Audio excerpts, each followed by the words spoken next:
দক্ষিণ ভূমধ্যসাগরের জলরেখা সাধারণত শান্ত থাকে, কিন্তু যে সন্ধ্যায় প্রথম বিস্ফোরণের আলো দেখা গেল সেই সন্ধ্যা যেন পানি নয়, লোহার উপর আগুনের প্রতিফলন।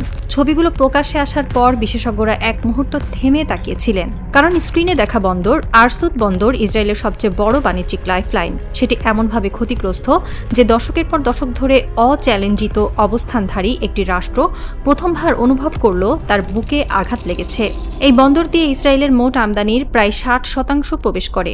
এই বন্দর থেমে গেলে ইসরায়েলের রক্ত সঞ্চালন থেমে যায়। এটা শুধু অর্থনৈতিক কাঠামো নয়, এটা খাদ্য, ওষুধ, নির্মাণ সামগ্রী, প্রযুক্তি সবকিছুর কেন্দ্র। সামরিক বিশেষজ্ঞরা মন্তব্য করলেন, এটা শুধু হামলা নয়, ইসরায়েলের অভ্যন্তরীণ স্থিতির ওপর সরাসরি আঘাত। যে শক্তি প্রদর্শন ইসরায়েল করেছিল, অত্যাধুনিক আকাশ প্রতিরক্ষা, মার্কিন সাহায্য, ইউরোপীয় সহযোগিতা, সবই যেন এক মুহূর্তে ভেঙে পড়ল। কারণ এই হামলার উৎস ইরান এবং হামলার কৌশল অপরিচিত, অচেনা, হিসাবের বাইরে। আরসুদ বন্দরের ভৌগোলিক অবস্থান ইসরায়েলের তেল আবিব থেকে মাত্র 40 কিলোমিটার দূরে। এত গুরুত্বপূর্ণ স্থাপনাকে একদিনের জন্য বন্ধ রাখলেও ইসরায়েলের বাজারে খাদ্য ও জ্বালানির ঘাটতি তৈরি হয়। এখনকার বাস্তবতা আরও ভয়াবহ, কারণ বন্দরটির উপর হামলা প্রশিক্ষণমূলক ছিল না, স্ট্র্যাটেজিক আউটপুট ধ্বংস করার উদ্দেশ্যে ছিল। ইরানের সর্বশেষ ড্রোন ও ক্ষেপণাস্ত্র প্রযুক্তি এত নিখুঁতভাবে আঘাত করেছে যে পশ্চিমার সামরিক পর্যবেক্ষকরা বিস্মিত, কারণ ইসরায়েল দীর্ঘদিন ধরে দাবি করে এসেছে তাদের আয়রন ডোম, ডেভিড স্লিং এবং অ্যারো সিস্টেম বহু স্তর প্রতিরক্ষায় অপ্রতিরোধ্য। কিন্তু বাস্তবতা হলো এক রাতেই সেই অপ্রতিরোধ্য প্রতিরক্ষা ভেদ হয়ে গেছে।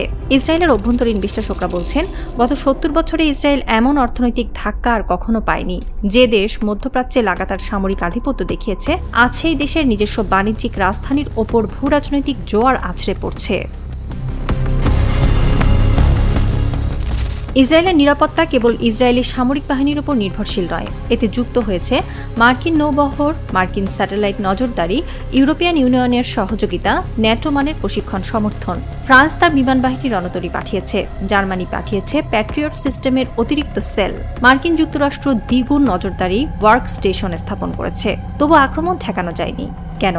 কারণ ইরান এবার যে অস্ত্র ব্যবহার করেছে সেগুলো বহু স্তর প্রতিরক্ষা ব্যবস্থার গ্যাপ জোন খুঁজে বের করে আঘাত করেছে।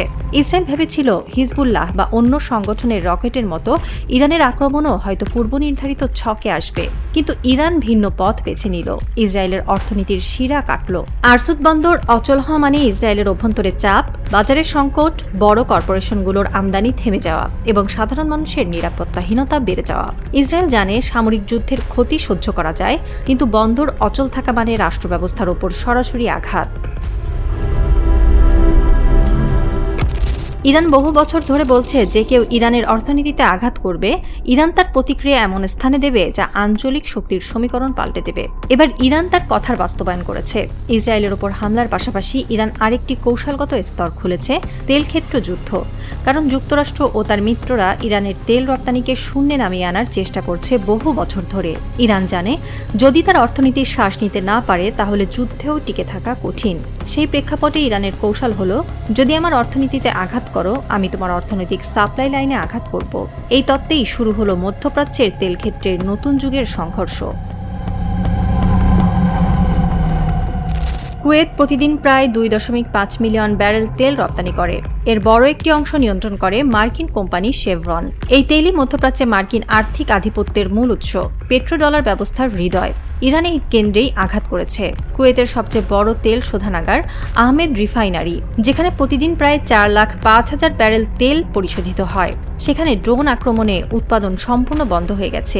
এটি কেবল অর্থনৈতিক ক্ষতি নয়, এটি মার্কিন কোম্পানির উপর সরাসরি চাপ, তেলবাজারে ধাক্কা এবং মার্কিন পেট্রো লবিকে সতর্ক করা। মধ্যপ্রাচ্যে নিরাপদ ব্যবসা আর নিশ্চয়তা নয়। ইরান শুধু কুয়েত নয়, হামলা চালিয়েছে সৌদি আরবের আরামকো তেল স্থাপনায়, সংযুক্ত আরব আমিরাতের জ্বালানি অবকাঠামোতে, মার্কিন কোম্পানির পরিচালিত কয়েকটি অফশোর ফ্যাসিলিটিতে।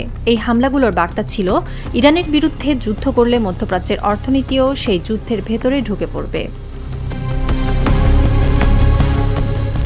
মধ্যপ্রাচ্যের আরব রাজতন্ত্রগুলো প্রতি বছর মার্কিন যুক্তরাষ্ট্রকে বিলিয়ন ডলার নিরাপত্তা খরচ প্রদান করে। তার কারণ যুক্তরাষ্ট্র গ্যারান্টি দেয় যে কোনো হামলা হলে তাদের আকাশ, তেলক্ষেত্র, অর্থনৈতিক স্থাপনাগুলো সুরক্ষিত থাকবে। কিন্তু ইরানের হামলা প্রমাণ করল এই নিরাপত্তা গ্যারান্টি কাগজে যত শক্ত, মাঠে ততটাই দুর্বল। মধ্যপ্রাচ্যের অর্থনীতি এখন বিপদে, কারণ তাদের অস্ত্র কেনা, তাদের সামরিক প্রশিক্ষণ, তাদের আকাশ প্রতিরক্ষা সবই যুক্তরাষ্ট্র কেন্দ্রিক। আর সেই যুক্তরাষ্ট্রের প্রতিরক্ষা ব্যবস্থা PAC-3 ইরানের উন্নত মিসাইলের বিরুদ্ধে কার্যত অকার্যকর হয়ে গেছে। ফলাফল, অস্ত্রবাজারে চীনের উত্থান। রাজতন্ত্রগুলো দেখছে যে যুক্তরাষ্ট্র 150 থেকে 200 বিলিয়ন ডলারের অস্ত্র বিক্রি করেছে সেগুলো বাস্তব যুদ্ধে ভেঙে পড়ছে। অন্যদিকে চীনা প্রযুক্তি, ইরানের হাতে এর কার্যকারিতা মাঠে প্রমাণ হচ্ছে। এটি শুধু সামরিক বাজার নয়, এটি ভূরাজনৈতিক শক্তির পুনর্বিন্যাস। ইরান এমন এক সময় এই হামলা চালিয়েছে যখন মধ্যপ্রাচ্যে যুক্তরাষ্ট্র নতুন আঞ্চলিক জোট গড়ার চেষ্টা করছে। ইসরায়েল, সৌদি আরব, সংযুক্ত আরব আমিরাত এবং মিশরকে নিয়ে একটি স্ট্র্যাটেজিক প্রতিরক্ষা বেষ্টনী তৈরির পরিকল্পনা। ইরান হামলা চালিয়ে দেখিয়ে দিল এই বেষ্টনীতে বড় বড় ফাঁক আছে। চীনের সাথে প্রতিরক্ষা সহযোগিতা, রাশিয়ার সামরিক সমন্বয় এবং ইরানের নিজস্ব প্রযুক্তির অগ্রগতি সব মিলিয়ে যুক্তরাষ্ট্রের আঞ্চলিক প্রভাব দুর্বল হচ্ছে। যুক্তরাষ্ট্রের জন্য সবচেয়ে বড় সংকেত হলো মধ্যপ্রাচ্যের রাজতন্ত্রগুলো আর অন্ধভাবে তাদের উপর নির্ভর করবে না, কারণ নিরাপত্তার নামে বিলিয়ন ডলার ব্যয় করেও তারা বাস্তব সুরক্ষা পাচ্ছে না। রাত বাড়ার সঙ্গে সঙ্গে আরসুদ বন্দরের ধ্বংসস্তূপের ধোঁয়া ধীরে ধীরে আকাশে মিলিয়ে যায়, কিন্তু সেই ধোঁয়ার সঙ্গে মিলিয়ে যায় না আঞ্চলিক উদ্বেগ। কারণ প্রত্যেক বিশেষজ্ঞ জানে এটা কোনো একক প্রতিশোধ নয়, এটা কোনো বিচ্ছিন্ন ঘটনা নয়, এটা মধ্যপ্রাচ্যের শক্তির মানচিত্র পুনর্লিখনের সূচনা। ইসরায়েলের বন্দর অচল, কুয়েতের তেল শোধনাগার বন্ধ, আরামকোতে আগুন, আমিরাতের স্থাপনায় ধ্বংস, মার্কিন অস্ত্র ব্যবস্থার কার্যকারিতা প্রশ্নের মুখে। সব মিলিয়ে যেন একটি অদৃশ্য রাডারের পর্দায় একটি নতুন রেখা আঁকা হচ্ছে। একটি রেখা যা বলছে মধ্যপ্রাচ্যের যুদ্ধ এখন আর একমুখী নয়, এখন প্রতিটি পক্ষের হাতেই পাল্টা আঘাতের অস্ত্র আছে। আর ভূ রাজনীতির সবচেয়ে বড় সত্য, বন্দরের ধুলো বসে যায়, তেলক্ষেত্র মেরামত হয়, কিন্তু ভরসা ভেঙে গেলে তার ফিরে আসে না। আজ যে প্রশ্ন তৈরি হয়েছে সেটা শুধু সামরিক নয়, এটা আঞ্চলিক ভবিষ্যতের প্রশ্ন। মধ্যপ্রাচ্যের আধিপত্য কে নির্ধারণ করবে, পুরনো শক্তি নাকি নতুন প্রতিরোধ শক্তি?